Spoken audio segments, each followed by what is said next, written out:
Hello, hello. We are live, people. We are live. How y'all doing? Give me a second here. I'm just tweeting this out. When I send out the tweet, that's it. That's it. All right, so the tweet is out. I'll give you all a couple of minutes to I shall wait for YouTube to let you know that I'm live, and then we'll begin. I know it's a little early, but we got things to do, and there we go. There is the notification from YouTube. So now the entirety of Vype Nation know that we are live. I think we got a few people in the chat. How y'all doing? For all you lurkers out there, I see you lurkers. I see you all lurking out there. Let me set up something real quick. Oh, we got Hayden. What's up, Hayden? How you doing? How you doing? Let me nope, don't want to do that. Let me get my notes ready. I got some notes and stuff. All right, cool. Okay.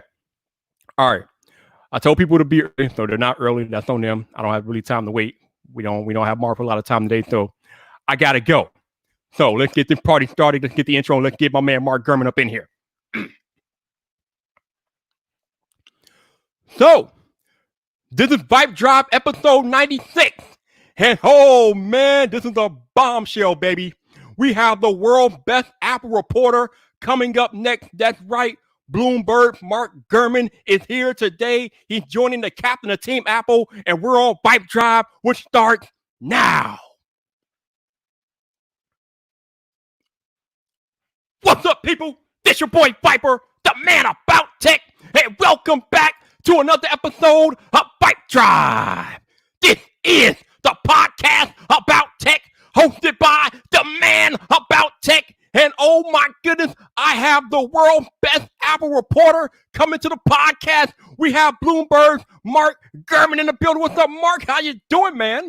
I'm doing good. I need to get on your level energy-wise. You are enthusiastic. You're more enthusiastic than anyone else has ever been to have me. So that's awesome. Man, I appreciate you. Thank you for the time, man. Definitely appreciate you. Of course. No, happy to do this. This is great. Yeah. All right. So I was doing my research on you, Mark, and I came across some fascinating information. So apparently, Mark, you have been dropping these Apple bombs since you were 14 years old. 14. Now, most 14-year-old dudes, they're out there either chasing girls or they're playing video games, but not Mark Gurman. Oh, no. Mark Gurman is out here dropping these Apple bombs. If Tim Cook, if Steve Jobs made a mistake, Mark was on top of it and putting it out to the world. So tell me, how does a 14-year-old with all the other options available to him start chasing Apple leaks at that early of an age? No, I mean, Viper, that's first of all, thank you for having me. This is cool. Yeah, so I started around when I was 15 years old. This was like 9th, 10th grade in high school. Always was interested in tech and Apple, as I'm sure, you have been forever as well. And just really followed all the rumor sites, all the forums very, very closely. And I kind of wanted to be part of it. So I started talking to, as many people as possible to sort of learn more about Apple products, what's in development. And over time, built up the ability to sort of put stories out. Early on, there weren't a lot of, great stories from me, maybe the first year or two, but, by 2011, maybe a couple years in and, through now, of course, I've been trying to pump out as many, Apple bombs, as you call it, to make the readers, happy. And, I just love, interacting, with people like you and others in this community on Twitter and YouTube and, wherever to talk about this stuff. It's very fun. And, I know we're both very lucky to work in this tech space. So, I'm grateful about it too every day. So. Man, like I said, you are widely regarded as the world's best Apple reporter. So I'm curious, why Apple? With all the other companies out there, Samsung, your Googles, your LGs, all the other companies that you can report on, why Apple? Sure. No, that's a really good question. At the time, I was just super interested in technology, right? I was kind of, if you want to say, obsessed with, Steve Jobs and the Apple way and, what they were building there. I was fortunate enough to have an iPod mini well back in the day. This would have been, in the mid 2000s, I think. I don't know, you probably remember better than me. And, sort of just hooked on Apple products. And, after that, eventually got a Mac for school. Back then, it was the iBook G4.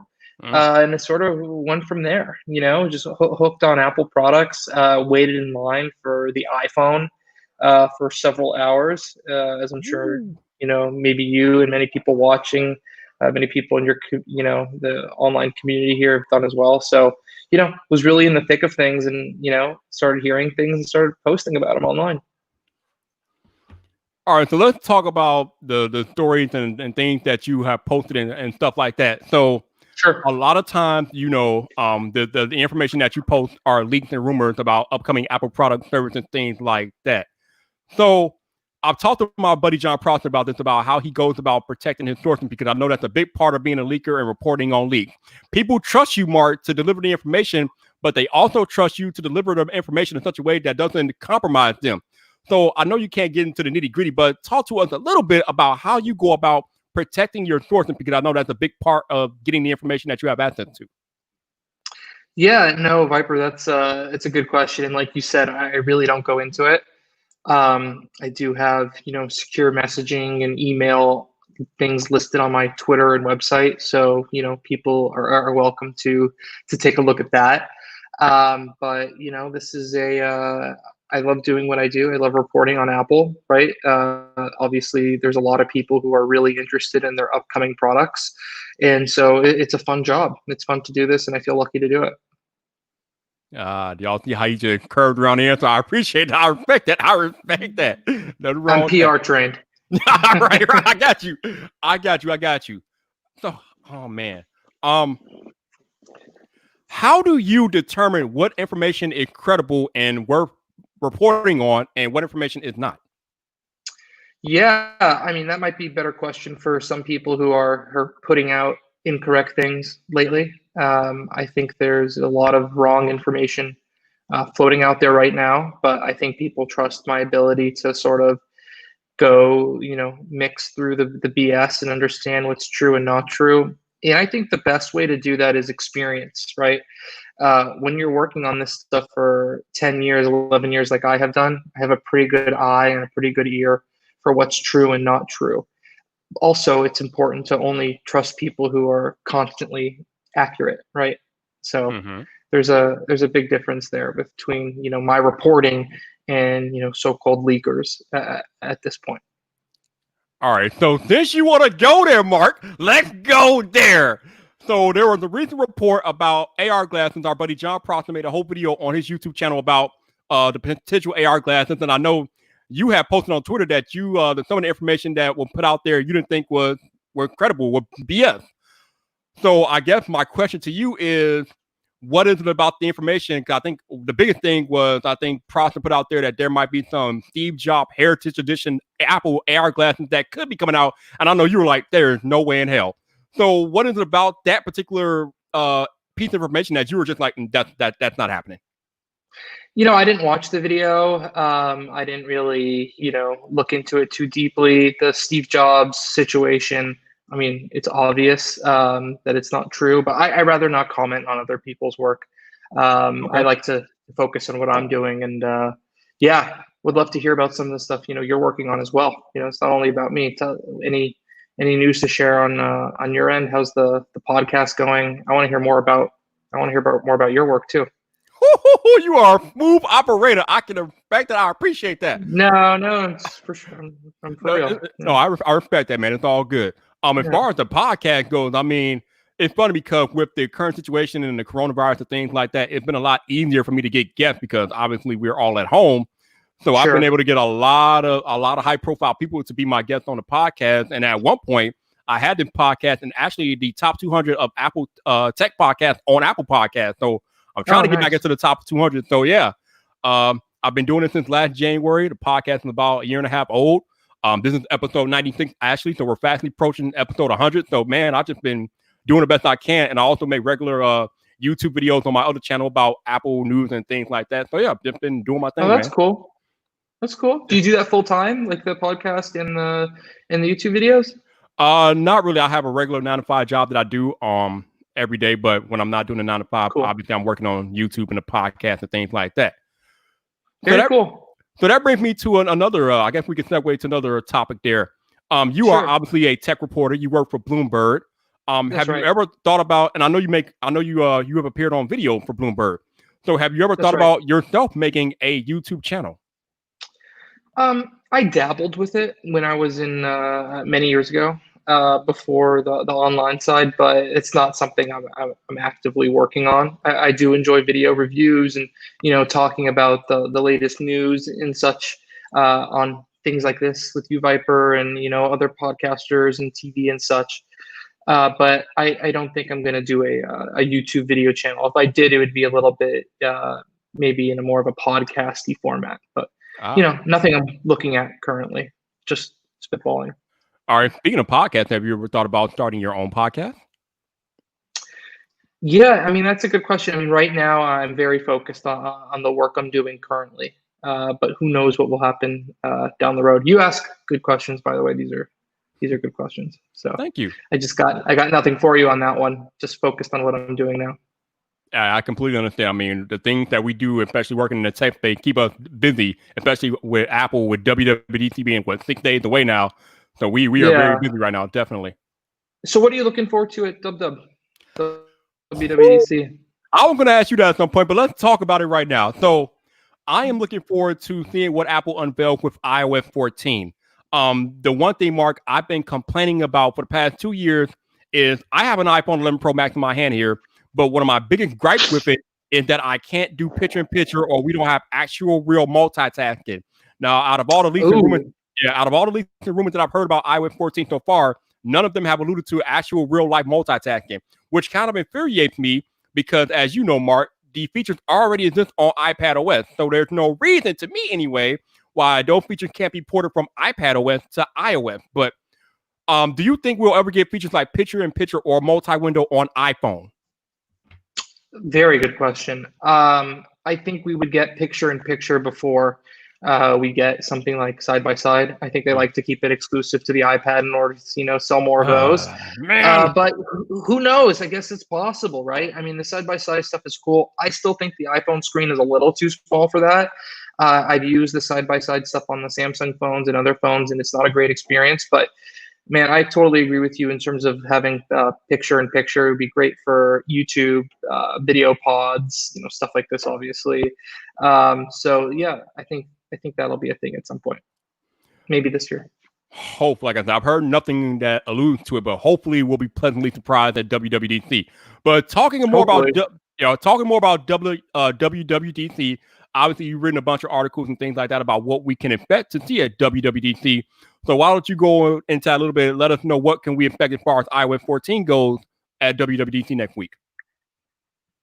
Yeah, I mean, in terms of iOS 14, I think you're going to see a big focus yet again on performance. I mean, that was the idea with iOS 13. It didn't turn out so great as we all know, Viper, but I think that this time around they are going to try to really make performance and perfecting the existing capabilities paramount. But obviously we'll see some new functionality for third-party augmented reality applications. We'll see some visual tweaks across the system, not an iOS 7 like style redesign, just minor paint jobs here and there. Maybe a few minor tweaks to the iPhone home screen, particularly on the widgets side. But I think the real big thing for WWDC, and I'm sure you were going to ask me about this, is the transition from the Intel processors on the Mac to sort of the ARM processor infrastructure for future Macs. So, what do you do? What kind of laptop are you using? Right now, I am streaming on the new 16-inch MacBook Pro. Okay, yeah, me as well. I mean, what do you think of it? I mean, I'm sure you've had it for months now, right? I've had it for about a month or two, and I love it. I love the display. The nearly bezel-less display of this 16-inch is amazing. The speaker quality on this MacBook is kind of outer-worldly. Like, I'm highly impressed. Yeah, definitely. Which one did you go for? Like, I got the very base model of the 16-inch with 16 gigabytes of RAM. Is that what you got? Yeah, my bank account fixed base model. Yeah, no, for the 16 gig, I don't know if you've noticed this too. I'm sure with working on all your video editing stuff and different tabs and whatever you have open on there. I know for me personally, 16 gigabytes of RAM isn't enough at this point. I think you need a good 32 to get, everything you need to get done at once. Yeah. I mean, so, I think that comes down to the integration with the Intel processor. And my hope is that you could probably get away with doing more with less with the ARM processor, if that makes sense. Because do you have an iPad as well? I do, right next to my left here. Yep. That's funny. So, on the iPad, I feel like you could, crank that thing up and do as much as you want possible with it. It has 4 to 6 gigabytes of RAM, depending on which iPad you have. Right. And that thing could handle pretty much everything. So.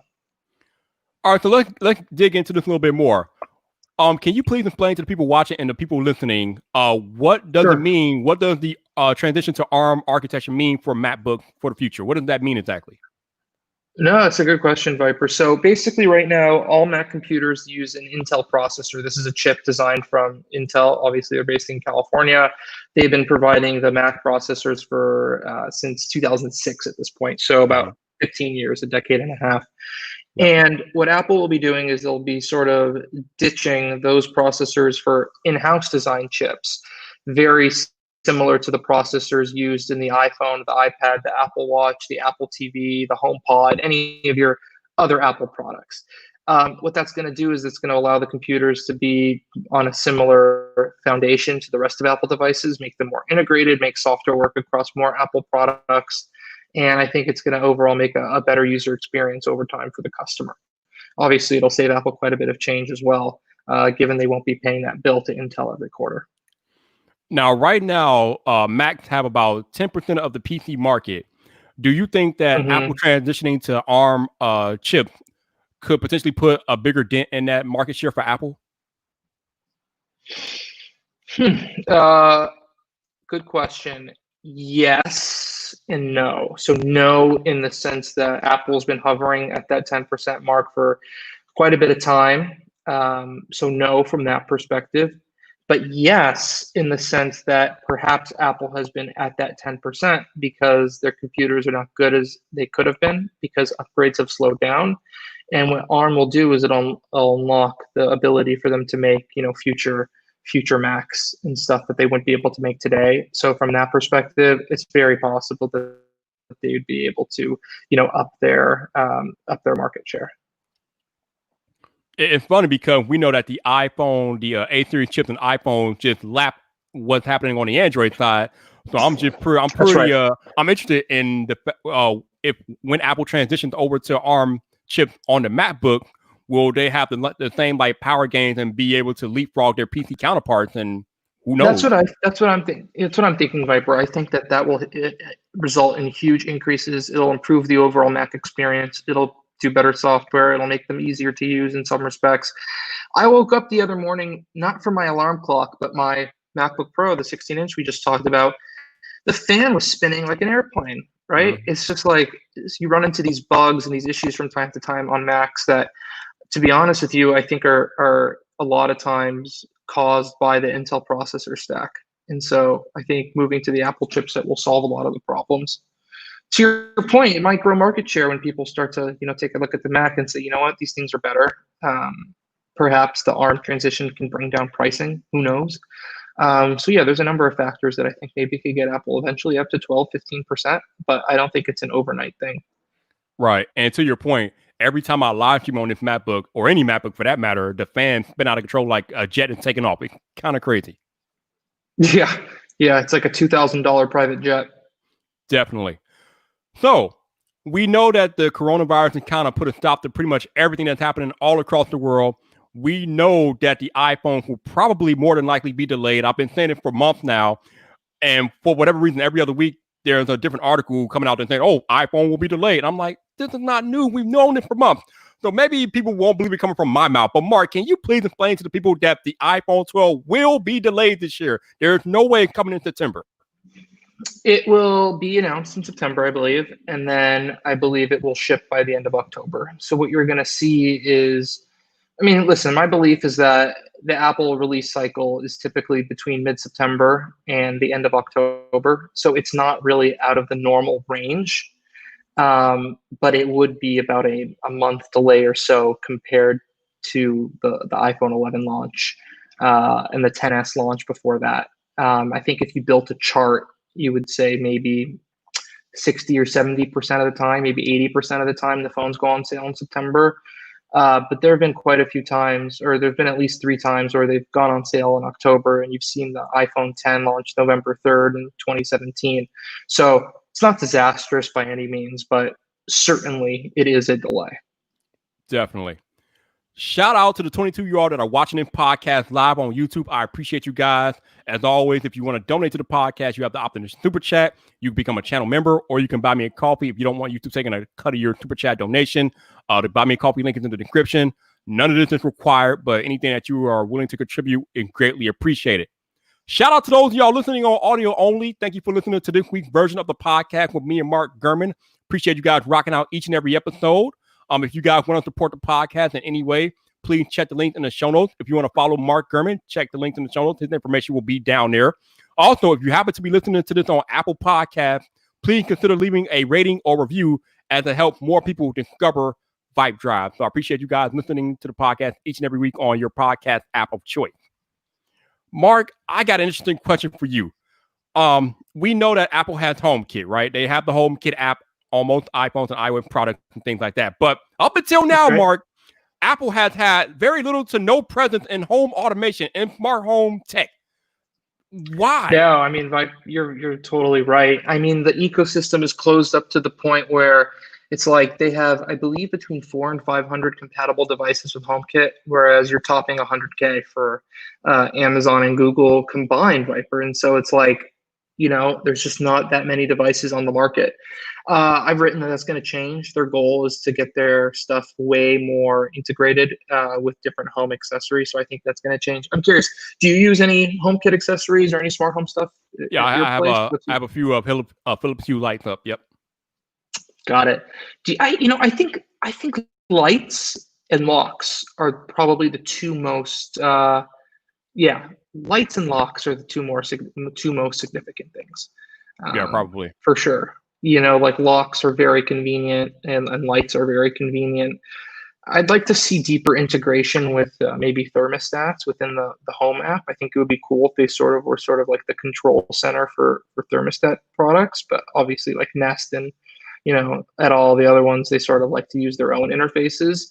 But I do think the HomeKit app and the whole ecosystem could serve to be severely upgraded, to say the least. Seriously, I don't understand it, because Apple has the infrastructure in place to support home automation, but they have done little to nothing in the area. Now, do you believe with the recent alliance that they made with Google and Amazon that will help them to further like their efforts into home automation, or do you think that won't even matter, or what? That's a good question. Initially, I thought it was a bunch of BS, but the more I look into it and think about it, I think it's actually going to make a little bit of an impact. I think it's been a little bit of a rude awakening for them, that they need to step it up in the home. So I think that'll happen. I hope so, because I mean, there is no reason why Apple should be so absent from the smart home game. I mean, good Lord. I mean, like I said, why do you have a HomeKit app if you're not going to do anything with it? I mean, come on, Apple. So what do you think they should do? Not to make this my podcast. I'm just curious. I just feel like, I mean, we know Apple makes all types of products. They make computers, they make tablets, they make speakers and things like that. I mean, maybe it's time to start thinking about making more home automation type products, like maybe make some lights, or we know that Apple tags supposedly are coming soon, although that's not smart home related, but I mean, it kind of to that extent, maybe make more products for the home, maybe make your own lights, or maybe make your own like garage door openers, or just figure out a way to get into the smart home space. There is no reason why Amazon should be dominating like that when Apple has the infrastructure in place to dominate on their own. It's crazy to me. Yeah, no, I couldn't agree with you more, Viper. I think that they also need to sort of upgrade their Siri capabilities as part of that. Yeah, I think that would be it's all integrated and it goes together, right? So in order to get the home stuff working well, you need to have the third-party adoption. To your point, you probably need the new devices, and then on top of that, you probably need a significantly upgraded, Siri infrastructure to really make it all tick. Now, about Siri, Mark, do you think that Siri is capable of getting any better? Because right now she's pretty much at the bottom of the barrel, man. The look on your face tells the story, Mark. I mean, it's like here's the thing. To me, Siri is sort of like at the point in popular culture and society and perception wise that no matter what they do to it, it's always going to have that stigma around it, right? Mm-hmm. So I think that at some point they need to do a complete rebrand / overhaul. I don't think that's going to happen anytime soon, but I think that's what they really need to do to reset people's perceptions of the product. I agree, and I also agree that I don't think it's going to happen because it seems like they are so invested in Siri that they're probably not going to even consider revamping Siri in any meaningful way, at least not anytime soon. No, that's fair. They are stuck in their ways. They have the new Siri chief. I don't know if he's made that big of an impact to date at this point, but still early days. Still early days, man. What do you use Siri for? Just to set timers and flicker the lights. Maybe that's about it. Yeah, that's where I'm at too. It's good in the car, CarPlay, or let me change that. It's better than nothing in the car. I think it's effective for read my texts and reply to a text and all that. But overall, it's not great. And I mean, the question I try to ask myself is it a perception? Is it a perception thing? So is it just like, am I just stuck on the idea that Siri's not great? Is it really not great? So it's, it's hard to decipher like with the reality versus perception. I don't know. I mean, I guess I can say that it's not absolutely terrible, and I think the Siri shortcuts help out a little bit, but it's still way behind Alexa. Yeah. So what shortcuts do you use? Honestly, I don't even use the shortcuts to tell you the truth. I haven't really used any of them. I mean, and when they first announced shortcuts, it was so like un-Apple-like because obviously to use the shortcuts, you have to set them up yourself. And usually with Apple, they try to automate as much for the user as possible. But with shortcuts, it's just the complete opposite of Apple's normal ideology. Super confusing. Yeah. Super confusing. But I mean, when you set them up, they seem to work great though. Yeah, I know. I couldn't figure out like a good set of shortcuts that would be particularly interesting to me. I mean, I've tried to set some up for the home and such, but in reality, Siri blows. I mean, it's like it needs so much work. It needs so much work. The truth hurts, Mark. The truth hurts, but it is what it is. I don't think I'm saying anything that they don't know and that you don't know, and they know. We all know. We all know. We've all said it. We know. They need a rebrand, man. They need a rebrand. I don't know what they call it. If they call it Siri 2, I have a name for them. They call it the Viper Assistant. That's a slick name. There you go. Name. Whatever it takes, baby. Whatever it takes. Just revamp it, rebrand it, rehaul it, do something. It needs to be better because right now I get kicked into the curb by Google Assistant and Amazon Alexa. They're just lapping Siri right now. But I want to go back to WWDC. No, it is. Definitely. Yeah. I want to go back to WWDC. So we talked about iOS 14 earlier. Mark, I don't know if you've heard anything, but I've heard little to nothing about what's coming with iPadOS 14. Do we know anything about that? I think that's because there isn't much coming. I think that the big stuff this year is going to be basically the iPad ports of the iOS 14 stuff you're going to get. I think are you using the Magic Keyboard? Oh, hell yeah. Mm-hmm. So, yeah, I mean, one of these here myself. So right, baby. That's right. I think what you're going to see is sort of like that the trackpad thing was like the big thing this year. So that's my 2 cents for what it's worth.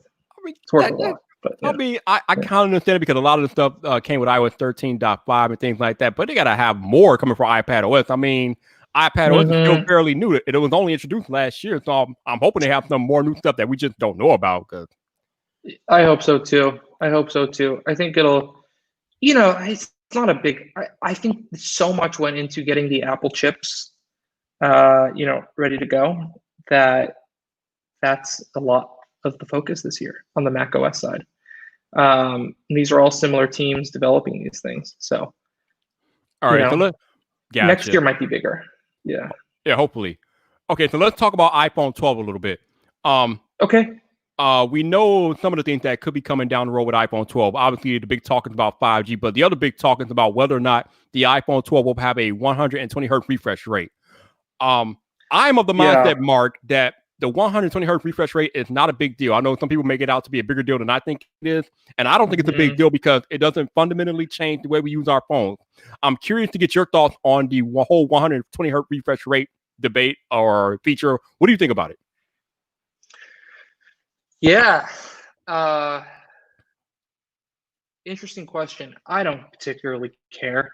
I mean, it's like, I see why people find it really interesting, but I've used it on a OnePlus phone, and you could tell the difference when you're sort of doing a comparison.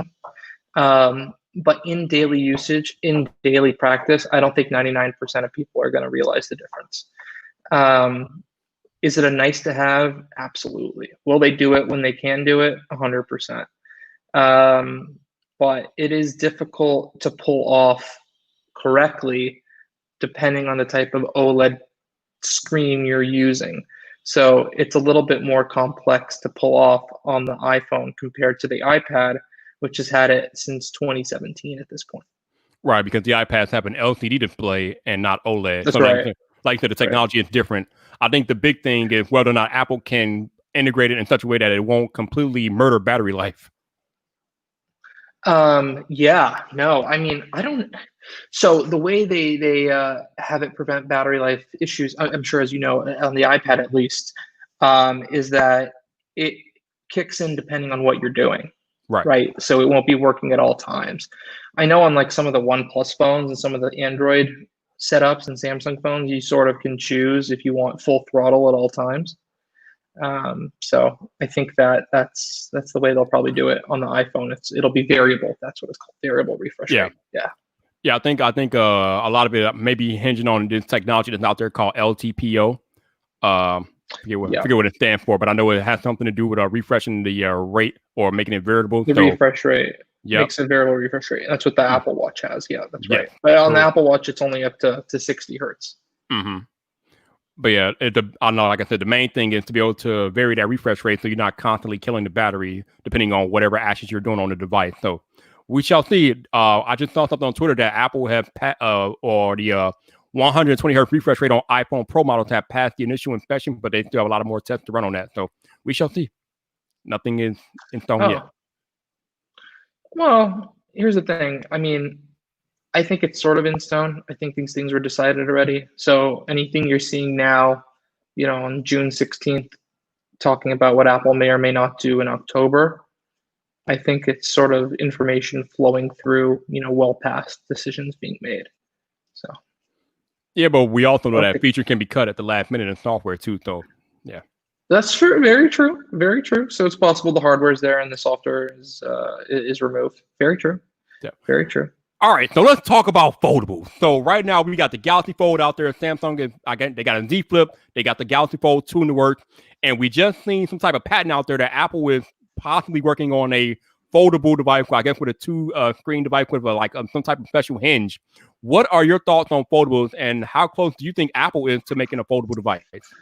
Yeah, I don't think Apple is close. I definitely don't think they're going to take the Microsoft approach where it's two screens with a hinge in between. I think if they do it, it's going to be a real foldable like Samsung, maybe a working version of what Samsung has going on.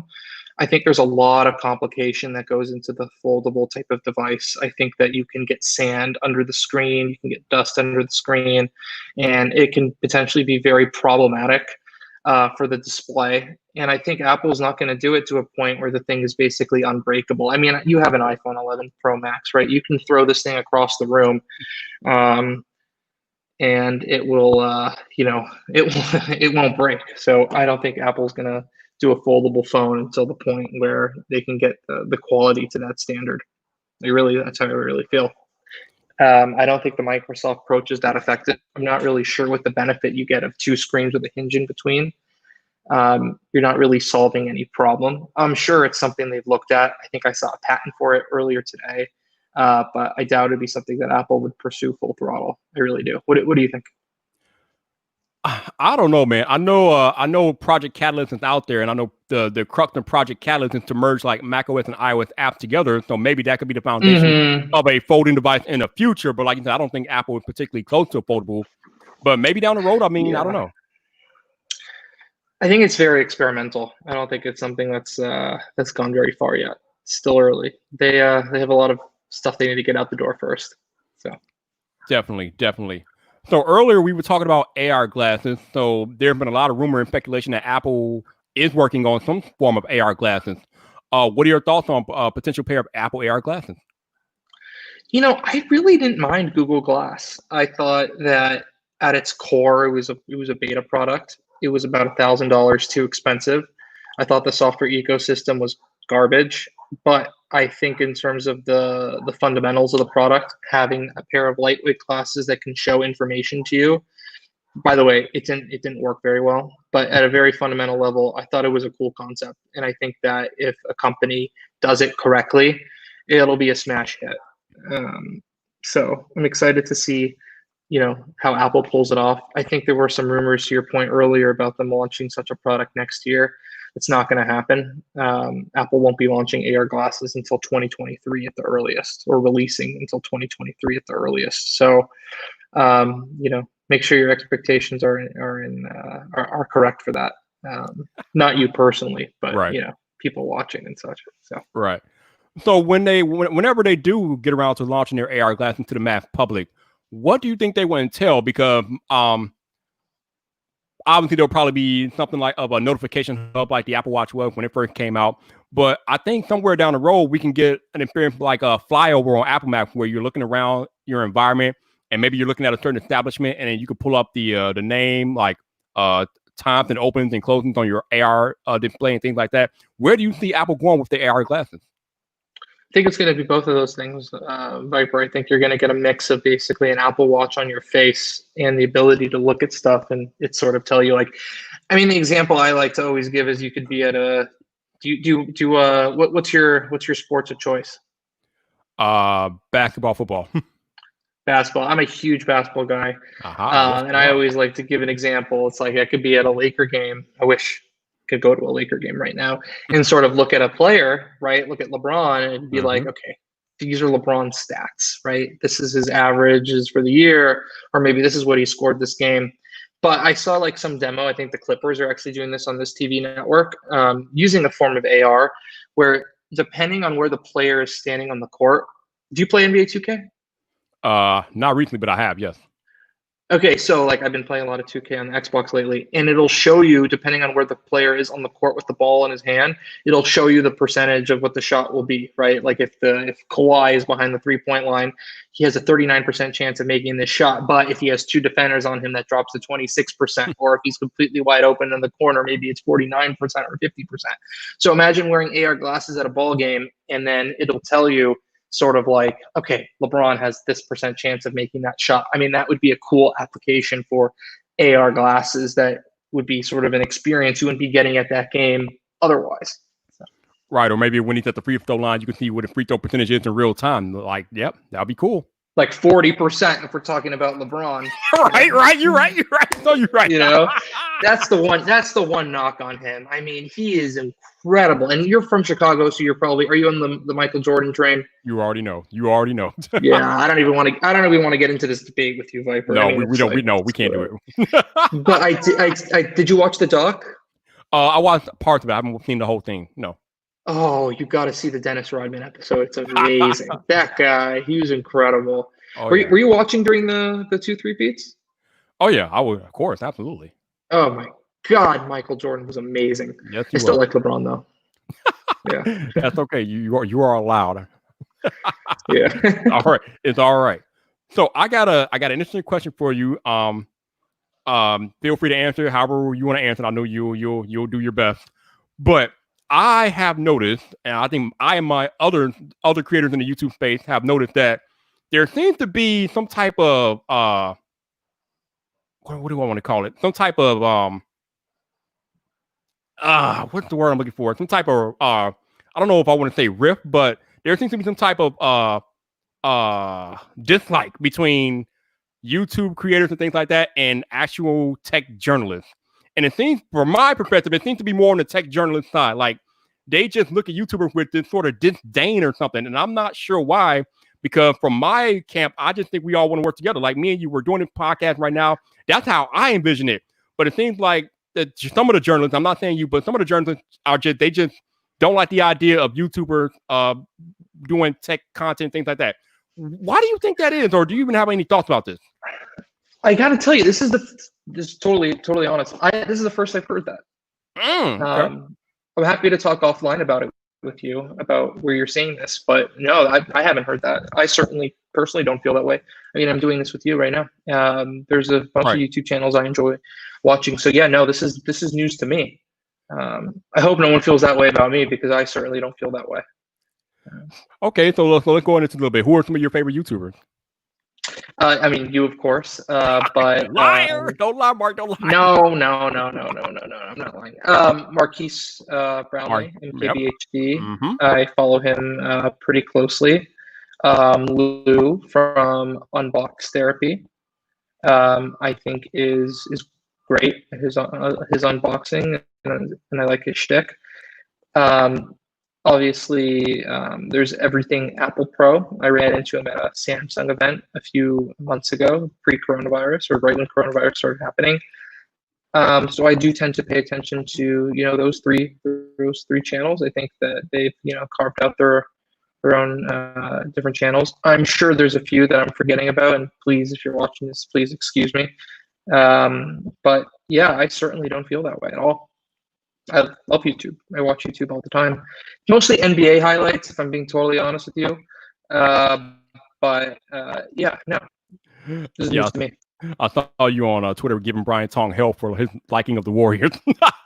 Oh, me. Okay, I watch his videos too. I'm tight with Brian, but yeah, no, it's just NBA banter. We're just messing around. Oh, of course, but of course. I'm glad you found that funny. I'll have to throw you some Chicago Bulls jabs. How are they looking these days? Yeah. I mean, I don't watch basketball much these days, so I don't really know. But last time I checked, not the best. I don't blame you. Yeah. Not the best. Last time I checked, not the best. So before we get you out of here, WWDC, as you know, is all virtual this year. I know it's going to be different from you because you're usually on the grounds. You're usually at Apple Park covering the event. So what are your plans this year? Are you going to be watching from home, or are you have like a dedicated location you're going to, or how are you going to handle WWDC this year? Yeah, be watching from home, covering from home. What about you? Actually, I will be at work, unfortunately, but I'll be watching at work. Yeah. Cool. This was fun. I really appreciate you having me, and this was great. And it was great talking to you and meeting you in this way, and I enjoyed this. So thanks for having me. Absolutely. Mark Gurman, thank you for the conversation, sir. I definitely appreciate you. I would tell you to tell the people where they can find you, but I'm pretty sure they know where to find you at Bloomberg.com. If you have any other places, let us know. No, that's funny. Twitter is great. So yeah, we'll see you next time. And yeah, this is cool. Thanks, man. No doubt. So shout out to those of y'all that watched the podcast live today. Thank you for joining me and Mark. I appreciate you guys. If you super chatted, brought me a coffee or any of that stuff, I appreciate you guys. Thank you very much. As far as when the next episode will be, I actually have no idea. I know I'm supposed to be my man Dev from T-Mobile on here next week, but before then, I don't know. Shout out to those of y'all that listen to audio only this week. Thank you for listening to another version of VypDrive with me and Mark Gurman. I appreciate you guys rocking out. If you want to follow Mark Gurman, his link will be in the show notes. If you want to support the podcast in any way, those links will be in the show notes. Also, if you happen to be listening to this on Apple Podcasts, please consider leaving a rating or review so we can have more people discover VypDrive, because we want to get this podcast back into the top 200 of tech podcasts on Apple Podcasts. So please stick with that if you can. But until the next time, people, this your boy Viper, the man about tech. You know where to find me. So come back for more.